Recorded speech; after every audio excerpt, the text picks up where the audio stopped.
The central midfield position at West Ham is a bit of a strange one for me, and it's starting to occupy more and more thoughts as we go through pre-season, and that's what I'd like to discuss today. Because on one hand, I'm quite concerned about it, but on the other, I think there's reasons to be a little bit excited about a couple of players in the future at West Ham. But let's deal with my worries first of all, because I'm not sure it's good enough. In fact, I'm quite sure it's not good enough as we go into the new Premier League season. As the midfield stands as it is today, I'm quite worried. And I think part of the reason I'm worried is I'm not sure we're going to see any reinforcements in that position. Yes, we need a striker, but I'm quite confident we will sign one. Yes, we need a right back. I'm quite confident we will sign one. In fact, I'm quite confident still that it will be Wan-Bissaka we sign. But I think we need a central midfielder. However, despite a bid for N'Golo Kante, despite a bid for Fofana, despite approaching Aleix Garcia at the very start of the transfer window, I remain very unconvinced that we will sign a significant central midfielder. Now, there's one in particular I would like. We'll discuss him in a second. But all those three players that we've targeted in that area of the pitch, I'm unconvinced that the bids were realistic, shall we say. Aleix Garcia's move to Bayer Leverkusen was pretty much nailed on from the start. Now, the player himself has confirmed he had discussions with Lopetegui and he was potentially keen to move to West Ham, but he wanted Champions League football, so that was never going to happen. But look at Kante. That transfer was always ridiculously difficult. Even those of us that believed the bid just never got their hopes up because we knew it was very unlikely. They wanted too much money. He's on about 400 grand a week, and then there's tax issues. There was far too many complications in the Kante pursuit. So it was a bit of a strange one to go after. Then we've had Fofana. We made a bid, but he doesn't want to come because he wants Champions League football. So while we're bidding, are we expecting to achieve and sign these players? I'm not too sure about it.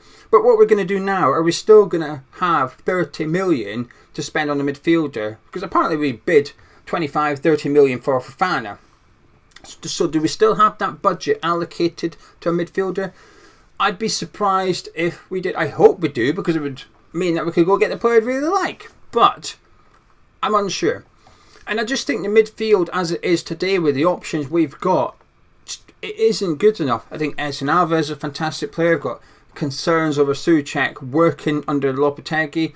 Ward-Prowse I think will do alright under Lopetegui, but I just think we need better in there.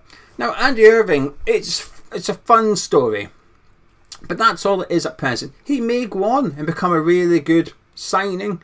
He may not. We don't know at this point. But I'll tell you what, I don't feel confident to predict either way. I hope he gets an opportunity at West Ham. But the makeup in midfield, and we've got plenty of options. There's two players I've missed out on purpose. We've got plenty of options at the moment. Some want to see Paqueta dropped in there next to Alvarez. It's not for me, but I get why some people want to see it. So in terms of numbers, there's plenty of them. And this is why I think it made sense to sell Flynn Downs. But in terms of realistic options and partnerships, I'm a little bit worried actually. I think we've got enough to get through. If our ambitions are to challenge for the top half of the table, finish 9th, 10th, 11th, I think we're fine. I think we've got players to do it. But if our ambitions are to go and get European football again, which I hope they are and I expect them to be so, I'm just unsure what we've got is good enough at the moment. I'm even more unsure that we will rectify it with a significant signing during the summer transfer window. However, I do think going after a player with the profile of Kante made sense. I'll explain why. I think selling Flynn Downs made sense. I'll explain why. Now, there's one player in particular I love at West Ham. You possibly already know. I'll briefly mention him in a second. And I'm looking forward to discussing Orford and Potts because they've impressed me a lot. And I've got big hopes for one of them in particular next season at West Ham. However, before we get on to that, I just want to point in the direction of HelloFresh. Are you running out of time in the evening? You get in from work and you're hurrying around trying to get tea done. You might get a little bit lazy, have an uninspired meal, something that's a little bit bland because you just don't have the time to whip something up in the kitchen. Don't worry, it happens to everybody. So HelloFresh is a fantastic way of cutting out that problem you have, because when you go on their website, you look at their recipes, you choose the ones that you fancy trying, it rocks up at your door in a box, all the fresh ingredients you need with easy to follow recipes, and they are simple to follow. There's a few different ones to go through, but it's well explained, you can't go wrong. But some of these meals can be ready in as little as 20 minutes. You open your fridge door, 20 minutes later you've got a nice prepared meal on the table. But my favourite thing, it's inspiration. I'm fed up of doing a weekly shop around Tesco. The same things get added into the trolley. It's a case of, what are we having this week with the mince? Is it bolognese? Is it con carne? What are we doing with it? Well, I'm going to HelloFresh. There's some things I've never heard of. I know I like that. I know I like that. I'm not sure what that is. I'm going to try it. I've yet to be disappointed. But to entice you, to reward you for tuning into Hammer's Chat, we've got a good deal for you. If you use the link in the description below, or the QR code that's on your screen right now. By the way, in case you're unaware, I discovered this a few months ago. The QR code on the screen, I always thought you had to use your camera. You go on your camera and you touch it and it loads up the link, doesn't it? I always thought, well, if you're watching it on the phone, how does it work? And someone told me, you screenshot it. So if you screenshot it right now, hang on. If you screenshot that, then when you go into your photo gallery, you click on the QR code, it works in the same way as it would do by pointing your camera at the screen. Every day is a school day. So the link's in the description below, QR code's on your screen, or you can use the code HelloHammers and you'll get 60% off your first box, plus free desserts for life. And let me tell you, they are good. So if you want to save yourself some time, be inspired by recipes and have fresh ingredients rock up your door with easy to follow instructions, get over to HelloFresh and treat yourself. Now, Downs or Kante, which one are we going to go for first? Kante, brilliant, let's do it. When we got linked to him, and ignore everything about Kante for 1 second, I want to focus on one thing, his age and his cost, as in 20 million. Forget the wages for a second. When we were linked to him, and a lot of people were saying he's too old, he's going to get in the way of the development of Orford and Potts, I thought the complete opposite. I thought he's going to benefit the development of Orford and Potts, because they can learn from him, but also the expectation, what do we think Orford's and Potts' short-term future at West Ham look like? They might be on the bench a few occasions next season, maybe the season after. Eventually they might start breaking into the first team. Well, by the time that comes round, Kante would no longer be at the club. His contract would have expired. So I think it made sense to get somebody in that could play at a high level for the next couple of seasons, aid the development of those two players, and I don't think they would get in the way. Kante, I don't think he would have got in the way of their development whatsoever. I actually think there's more argument than Flynn Downs was, because Flynn Downs was 26 years old. In 2-3 seasons time, when Orford and Potts are ready, chomping at the bit for first team football at West Ham, Downs is in his prime. He ain't going anywhere. He's in his peak. He would have been in the way of those two more than N'Golo Kante. That's why I thought that pursuit in the sale made sense. However, I'm going to contradict myself here. The player I would love is Matt O'Reilly of Celtic. I think he's a fantastic player. Now, he would get in the way of Potts and Orford because he's only 23, so he'd be here for the long term.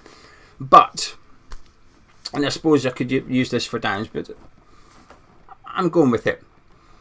I think there's a fair expectation that Edson Alvarez would be sold next summer or the summer after. I think that's a fair thing to expect, because he's spoken about it himself. He was only here a couple of months and he was already speaking about potentially joining Bayern Munich.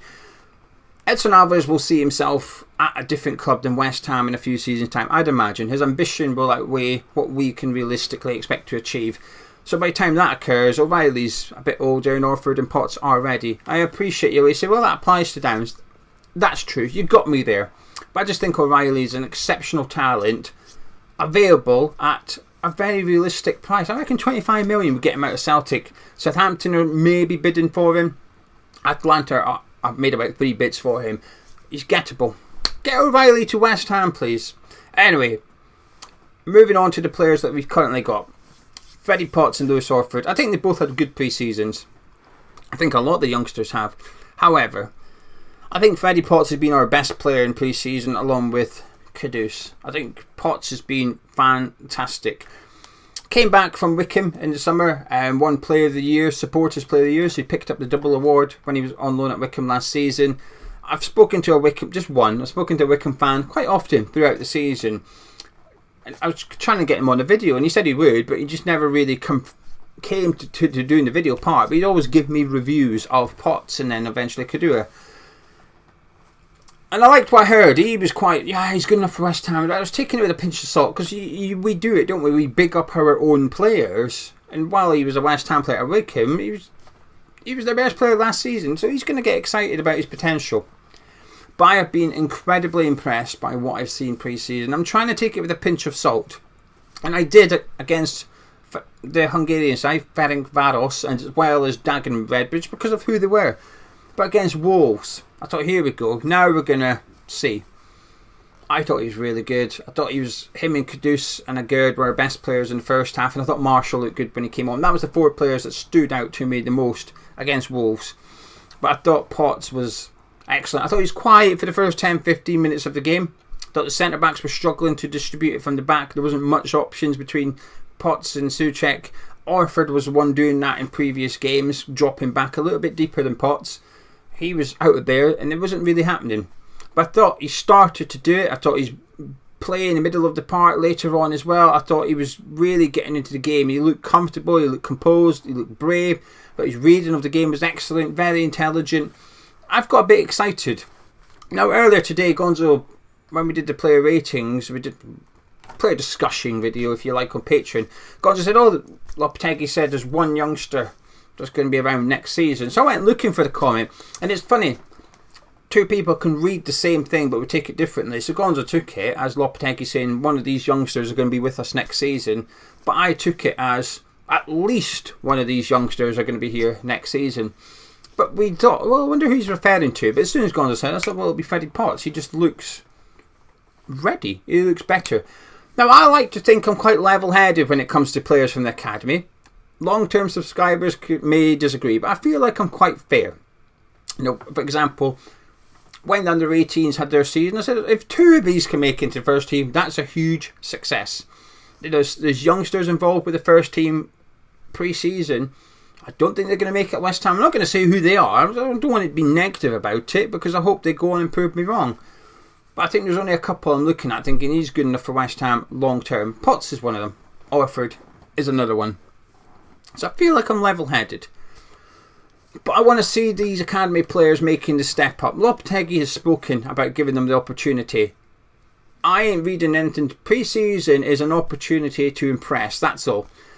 Every manager plays youngsters pre-season. Moyes did it, Pellegrini, Slaven Bilic. They all do it because, well, I think we had 9 first-team players at the start of pre-season. You have to include the youngsters. It's not really... It doesn't suggest that long-term the manager's going to use them. He's filling in numbers. So it's not a new thing, right? So I'm not reading into the fact that Lopetegui's giving all these youngsters a chance pre-season. It means next to nothing as far as I'm concerned. Let's see who's on the bench when we play Aston Villa. Then I'll start to believe that they're going to get an opportunity. But he said the right things, Lopetegui. But again, every manager does. I've yet to hear a manager that's turned around and said, I'm not going to use the academy. Scrap it. Bin it off. They ain't got a chance. I'm giving nobody it. They all say this. Oh yeah, I'll play them. I'll play them. I think some of them mean it and some of them don't. But with Potts, and I'm being realistic here, I'm not expecting him to start week in, week out of that. I'm barely expecting him to start at all next season. Just be on the bench, get a few appearances. That's progress. Potts himself has spoken about how he wants to be at West Ham next season. He's saying all the right things, and he's not the only one. But he's the one youngster pre-season I've been looking at thinking he could be a part next season. He could have a role in and around the first team next season. I wouldn't loan him out, is what I'm trying to say. And it's important we get these right, the progress of these players, because next season's the first season that I can remember from being alive that we are going to register our Premier League squad and there isn't going to be a player on that list that represented West Ham at academy level, and that makes me sad. Now it is a little bit swayed by the fact that we had 16 years of Mark Noble for the first few seasons he wasn't registered, but you get my point. 13 years or something Mark Noble was registered, so he covers a large chunk of it. You know, Man United have got a ridiculous record, which I'm possibly a way to get wrong. I think they've never gone for years, like decades. They've always had somebody from the academy on the bench. at least, starting as well, but on a minimum in the matchday squad. And it goes back to like the 80s. That is a ridiculously good record. And I'm not saying we have to achieve that, but it's a little bit sad that there won't be any registered. It doesn't mean they won't participate like Potts, just won't be registered. But if our aspirations is to play European football on a regular basis, and it has to be, then as I've said before, and I won't bang on about it, despite somebody saying that I make up these club rules, just Google it, you'll see yourself it exists. But if you want to have a full registered squad of 25, 4 have to be club trained, not homegrown, club trained, specifically 3 years in the West Ham Academy. We've got none of them. So if we were to have European football this season, we would only be able to register a maximum of 21 players. Talk about starting a campaign, one hand tied behind your back. So there's got to be a focus and a pressure on this man, on Steidten, on Lopetegui, on everybody at the club to start bringing in players that's good enough to go on and represent your first team. Because there's a bit more of an emphasis on clubs signing 14-year-olds at the minute. There's a page, an account that I quite like and I follow. And he said, a few years ago, everybody was signing each other 16-year-olds, bringing in the 16-year-olds, but now it's 14-year-olds. And we've seen that. There's talk of a couple of youngsters leaving West Ham to go to, I think one's going to Newcastle and one's away to Man City. So we've lost a couple of kids from the academy this last week. But we've got to get better. Potts could go on and become this player, as could Orford. I'm pleased there's talk that we're sorting things out with his contract situation. He's England under-18s captain. You don't do that. You don't get that if you aren't a fantastic character. It says a lot about your personality and character when you're captain in the side. Well, any club, but international level. Specific age groups, yes, but I don't care. As far as, I don't even know who the coach is at England under-18s. As far as he's concerned, Orford is the best captain available to him out that age group in the country. That is a huge achievement and a massive compliment to him. But I think he's looked good pre-season. Not as comfortable as Potts at times, but he's 2 years younger. I think this is significant. This is important. He's 2 years younger. And this is why, even if Lopetegui doesn't rate Lewis Orford, he does, but even if he doesn't, I think the club should still be doing all they can to get him tied up. Because in 4 or 5 seasons' time, when Lopetegui is unlikely to be here, Orford will still be early 20s. We have to get this right. I'm excited about the future of one or two of the youngsters, Potts in particular, Orford in particular. That's why long-term, central midfield, it might be alright. We might have some really good options coming from the academy. But short-term, i.e. next season, I've just got a little bit of a concern that we may fix the striker and the right back. And as soon as you do that, there's always a weakness in your team. Your starting 11 has always got a weakness. And I just think that if we do go get, for example, Wan-Bissaka and Duran, that pretty much immediately, just like that, the weakness becomes the central midfield. I'm just not confident that it's not going to cause us problems going into next season. However, long term, there's some potential there. Just at the minute, I'm not sure. I'm intrigued as to what we do in terms of recruitment for the summer transfer window, but especially with central midfield. And if we are going to go after someone, how significant is that signing? And also, what's the age profile? Because if you get it right, brilliant. But if you get it wrong, it could be somebody that hinders the development of Potts and Orford and doesn't work out. And that would be a bad thing to happen at West Ham. But that's my thoughts on central midfield. Get involved in the comments below if you have any thoughts. It could be about signings, it could be about Orford, it could be about Potts, it could be about the makeup of midfield. Maybe you think I'm chatting rubbish and the midfield will be fine. Let me know. You might agree and think, yeah, I'm a bit worried as well. Let me know. Get involved in the comments. But if you've enjoyed this video, please do drop a like on it by clicking thumbs up. Helps out the channel. Please subscribe new to Hammers Chat. It's free, takes 2 seconds, and I'll catch up with you tomorrow.